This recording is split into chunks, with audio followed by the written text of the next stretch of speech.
L'économie chinoise se trouve actuellement en grave difficulté et certains économistes font de sombres prédictions sur l'avenir du pays. La Chine connaît le pire niveau de croissance depuis 1976 et entre une dette publique et privée à un niveau record, un crack immobilier qui a déjà commencé ou encore la fuite des investisseurs étrangers du pays, l'une des nations les plus autoritaires de la planète se trouve dans la tourmente à tel point que le Parti communiste chinois n'a pas hésité à retarder la publication de données économiques importantes. Qu'est-il en train de se passer? Quels sont les défis auxquels l'Empire du Milieu est soumis?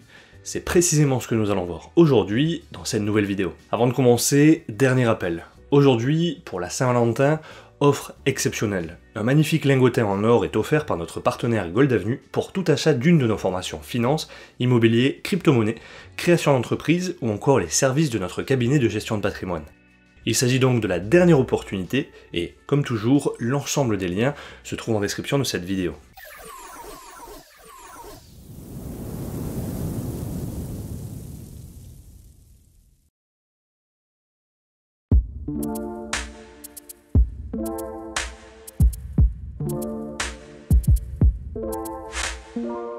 Bonjour à toute la communauté et bienvenue pour une nouvelle vidéo, je suis Mathieu de la chaîne Libre et Riche. La dictature démocratique populaire chinoise, comme l'article 1er de la constitution chinoise se proclame elle-même, se trouve actuellement en difficulté.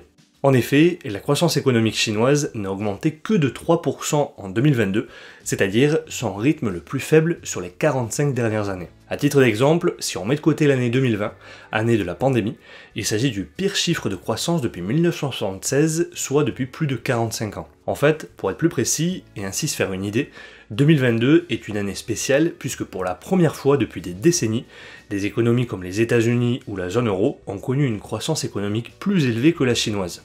Ainsi, cette croissance économique de 3% du PIB de 2022 par rapport au PIB de 2021, c'est non seulement une croissance économique bien plus faible que celle à laquelle l'économie chinoise nous avait habitués depuis des années, puisqu'elle affichait des taux de croissance de l'ordre de 7 à 10%, mais c'est aussi une croissance économique bien plus faible que celle que le Parti communiste chinois s'était fixé comme objectif pour l'année 2022 de 5,5%.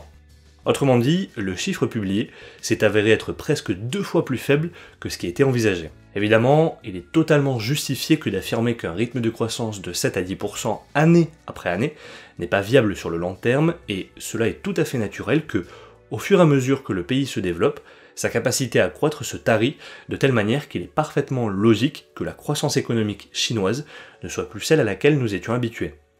Pour autant, compte tenu du niveau actuel de développement économique, le PIB chinois continue d'être plutôt faible. À titre d'exemple, le produit intérieur brut par tête en PPA est à prix constant de la France et des États-Unis, c'est-à-dire en parité de pouvoir d'achat et en prenant en compte l'effet de l'inflation, sont près de 3 fois et 4 fois plus élevés respectivement que celui de la Chine.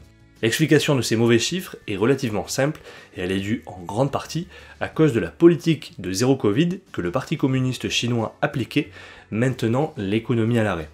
Par exemple, le deuxième trimestre de l'année 2022 a été un trimestre particulièrement mauvais économiquement parlant, tout comme le quatrième et dernier trimestre, puisque de moins 2,7% et 0% respectivement. Malgré tout, ce serait une erreur que de croire que la seule cause ayant impacté négativement l'économie chinoise en 2022 a été la politique de Covid-0. En effet, s'il est fort probable que désormais, la politique de zéro Covid ayant touché à sa fin, l'économie chinoise retrouve de hauts niveaux de croissance à court terme, sur le moyen terme, le pays va devoir faire face à de grands défis.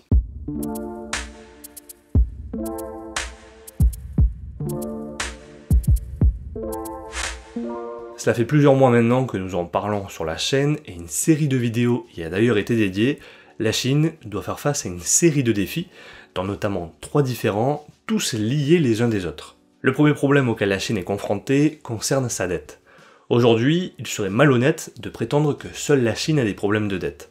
En effet, d'après le FMI, c'est-à-dire le Fonds monétaire international, la dette mondiale dépasse désormais les 235 000 milliards de dollars, soit 247% du produit intérieur brut mondial. On peut donc dire que la quasi-totalité des pays sont maintenant beaucoup endettés et fait ainsi partie intégrante de toute économie moderne. Pour autant, ces dernières années, la Chine a accumulé une quantité de dettes stupéfiante et en un temps incroyablement court.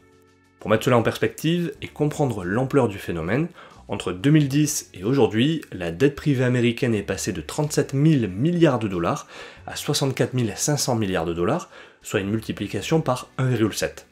Dans le même temps, la dette privée chinoise est passée de 10 000 milliards de dollars à 51 900 milliards de dollars, soit une multiplication par plus de 5. En fait, la situation de la Chine s'explique pour le modèle de croissance sur lequel le pays s'appuie, ainsi que les objectifs fixés par le parti. Ainsi, par exemple, en 2013, le président chinois Xi Jinping, qui en a fait la pierre angulaire de son programme politique, a annoncé la mise en place de ce qui est peut-être le plus ambitieux des programmes d'investissement et d'infrastructure jamais conçus. L'initiative La Ceinture et la Route, plus couramment connue sous le nom de Nouvelle Route de la Soie, est la démonstration la plus audacieuse des ambitions économiques, diplomatiques et stratégiques mondiales de la Chine, afin notamment d'étendre son influence mondiale.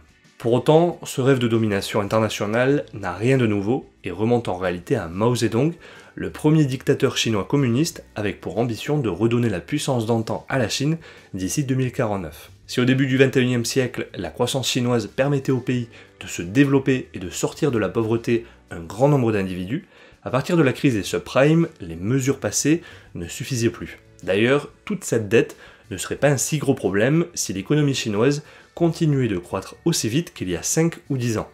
En fait, jusqu'en 2007, l'économie chinoise s'est développée principalement grâce à son secteur exportateur qui était en plein essor. Cela est évident, la Chine avait et continue d'avoir un secteur exportateur extrêmement compétitif, notamment en ce qui concerne la vente massive de marchandises à l'Occident. De son côté, l'Occident finançait l'achat de ces marchandises en grande partie au travers de son endettement, puisque pour rappel, jusqu'en 2007, avec l'explosion de la bulle immobilière des subprimes et la quasi-faillite de l'euro en 2011, les économies européennes et américaines étaient embourbées dans une bulle de dette. En d'autres termes, nos importations, tout comme les achats qui étaient effectués à l'intérieur de nos territoires, se faisaient en grande partie au travers de notre endettement. Par exemple, dans le cas des États-Unis, le pays s'endettait majoritairement envers la Chine, qui était un des principaux pays créanciers de l'oncle Sam. La Chine dégageait régulièrement un excédent courant, c'est-à-dire qu'il exportait plus qu'il n'importait, et une grande partie de ses exportations étaient achetées, entre autres, par les États-Unis sous la forme d'importations qui, lui, enregistrait régulièrement un déficit courant. Pour résumer, l'endettement des agents privés du gouvernement permettait d'importer des biens chinois. La Chine, quant à elle, recevait des dollars qu'elle gardait en partie sous forme de réserve de change, et l'autre partie était utilisée pour acheter de la dette américaine, ce qui faisait pression à la baisse sur les taux d'intérêt, augmenter l'endettement, et ainsi de suite.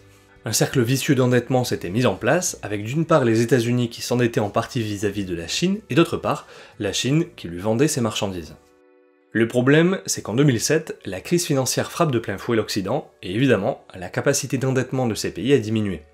On a donc assisté à un phénomène de désendettement, notamment de la part des agents privés qui cherchaient à liquider leurs actifs afin de rembourser leurs dettes. Ainsi, tandis que le moteur de la croissance chinoise jusqu'en 2007 avait été de vendre à l'Occident grâce justement à l'endettement de l'Occident, qui achetait entre autres des produits chinois, cette période était résolue. De ce fait, les autorités chinoises ont compris à partir de 2008 qu'un changement de cycle s'annonçait, l'Occident n'allait plus acheter les marchandises chinoises en s'endettant.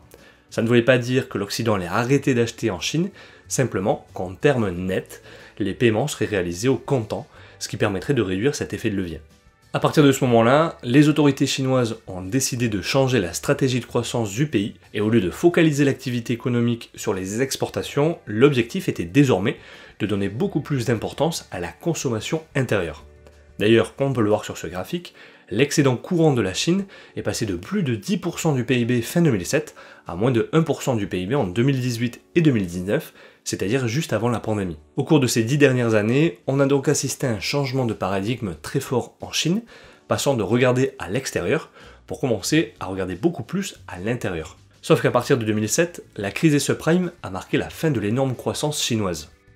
La question se posait donc de savoir comment maintenir ces taux de croissance, sachant que le moteur de la dette occidentale allait ralentir. La réponse apportée par les autorités chinoises était de favoriser la consommation intérieure grâce à l'emprunt, à son tour, et comme on peut le voir sur ce graphique, la dette privée des ménages et des entreprises chinoises a tout simplement doublé, et elle est passée de 110% du PIB à plus de 220% précisément à partir de 2008-2009, lorsque la Chine a commencé à changer son modèle de croissance. Autrement dit, la Chine, dont le modèle de croissance dépendait de l'endettement du reste du monde et qui pouvait croître sur le dos des pays occidentaux, dépendait désormais de son propre endettement, et forcément, il arrive un moment où cela devient particulièrement dangereux, car l'excès de dette a tendance à générer des bulles d'actifs, à générer de mauvais investissements généralisés, qui, à un moment donné, tôt ou tard, doit exploser.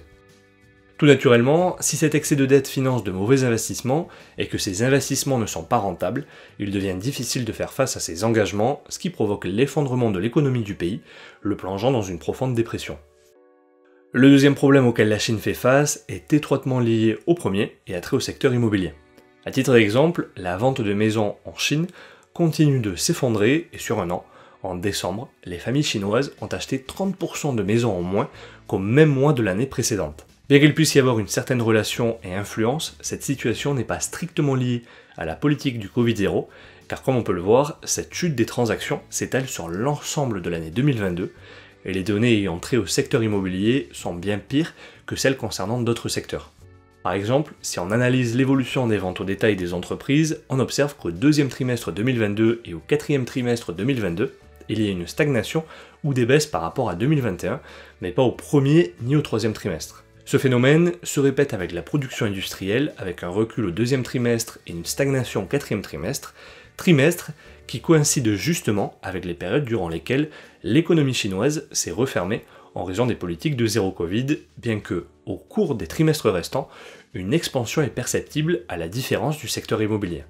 Les ventes de maisons ont donc plongé sur l'ensemble de l'année de la même manière que l'indice des prix immobiliers s'est retourné en début d'année dernière, ce qui illustre qu'une crise immobilière profonde est en cours. C'est d'ailleurs précisément pour cette raison que le Parti communiste chinois a récemment levé les restrictions qu'il s'imposait lui-même pour limiter la croissance du crédit immobilier et dont nous avions dédié une série de vidéos il y a de cela un an. C'est-à-dire que le Parti communiste entend relancer l'investissement immobilier en Chine et ainsi regonfler la bulle immobilière qu'il a lui-même créée, car il sait pertinemment que la dégonfler serait particulièrement néfaste compte tenu de l'impact que pourrait avoir cette crise sur le PIB chinois. Cette situation critique serait d'ailleurs exacerbée par l'exposition des banques chinoises au crédit immobilier qui sont passées de représenter moins de 1% du total des prêts en 1998, lorsque la réforme du logement a commencé, à 20% aujourd'hui. D'ailleurs, ces chiffres concernent l'exposition directe des banques au secteur immobilier, et selon certains analystes, si on prend également en compte l'exposition indirecte, le degré d'exposition est estimé à plus de 50%, ce qui soulève des inquiétudes quant au risque systémique. La Chine, qui se trouve donc dans une impasse, n'a pas d'autre choix que de nouveau parier sur l'immobilier comme moyen de relancer une économie affaiblie. Finalement, le troisième gros problème auquel l'économie chinoise doit faire face, ou plutôt va devoir faire face à moyen-long terme, concerne précisément ce qui a été l'une de ses grandes forces au cours des dernières décennies, la démographie. Non seulement la croissance chinoise affiche son niveau le plus faible depuis les 45 dernières années, mais en plus, en 2022, la population chinoise a diminué pour la première fois depuis 1960, c'est-à-dire depuis plus de 60 ans. Pour se faire une idée du phénomène, la population chinoise a diminué de 850 000 personnes par rapport à 2021, c'est-à-dire presque 1 million de personnes, et contrairement à ce que l'on pourrait croire, si une partie de cette baisse était effectivement due au décès lié au Covid, la principale raison expliquant cet événement concerne la baisse du taux de natalité, découlant tout droit de la politique de l'enfant unique de la Chine des années 70. Nous ne sommes donc évidemment pas face à une situation conjoncturelle et donc passagère, mais bel et bien face à une situation structurelle et donc durable qui va se répéter année après année. En effet, le taux de natalité en Chine baisse année après année depuis longtemps, et malgré les efforts des autorités chinoises pour le relancer, les mesures restent vaines. Tout cela sans prendre en compte le fait que la Chine fait partie des pays où le ratio du sexe à la naissance est le plus asymétrique, avec un excédent d'hommes et un déficit de femmes, ce qui se traduit par une forte population masculine célibataire. La population est vieillissante, ce qui réduit le dynamisme du pays, et en outre, globalement, les pays autoritaires étant généralement très peu attractifs, tous les ans, il y a plus de personnes qui partent de la Chine que de personnes qui y entrent. Les tendances démographiques sont d'ailleurs fascinantes parce qu'elles sont extrêmement importantes pour la mise en place de stratégies économiques d'investissement et géopolitiques à long terme. Ainsi, la Chine, régulièrement vantée pour sa vision à long terme, a sans aucun doute commis sa plus grande erreur stratégique par, paradoxalement, un manque de vision à long terme qui aura été la politique de l'enfant unique. En ce sens, il y a fort à parier que la Chine a très probablement déjà atteint son pic de population et que désormais, La démographie chinoise va baisser plus ou moins continuellement, année après année. Or, un pays qui perd de la population année après année, un pays qui est vieillissant, et où il y a de moins en moins de jeunes, car ils s'en vont en partie à l'étranger, suppose moins de dynamisme, moins d'entrepreneurs, moins d'innovation, et donc un accroissement de la consommation de l'épargne et du capital accumulé, débouchant sur un pays avec beaucoup moins de potentiel de croissance. En d'autres termes, si 2022 a été la pire année depuis 1976 économiquement parlant pour la Chine, sans compter 2020, on peut sans aucun doute s'attendre à ce que cette date ne marque en réalité que le début d'un déclin en devenir. Et toi, que penses-tu de la situation de la Chine? Quelles pourraient être les conséquences sur la croissance mondiale? N'hésite pas à me le faire savoir dans les commentaires sous cette vidéo, comme tu le sais, nous les lisons tous, et répondons à chacun d'entre eux. En tout cas, si tu as trouvé cette vidéo intéressante, n'hésite pas à la liker et t'abonner à la chaîne, et surtout, très important, n'oublie pas d'activer la cloche pour être alerté dès qu'une nouvelle vidéo est mise en ligne. Souviens-toi que le reste en contact sur Facebook, Twitter, Instagram, TikTok, Spotify et le groupe Discord, et rappelle-toi que la différence entre ce que tu es et ce que tu veux être réside dans ce que tu fais. Deviens libre et riche.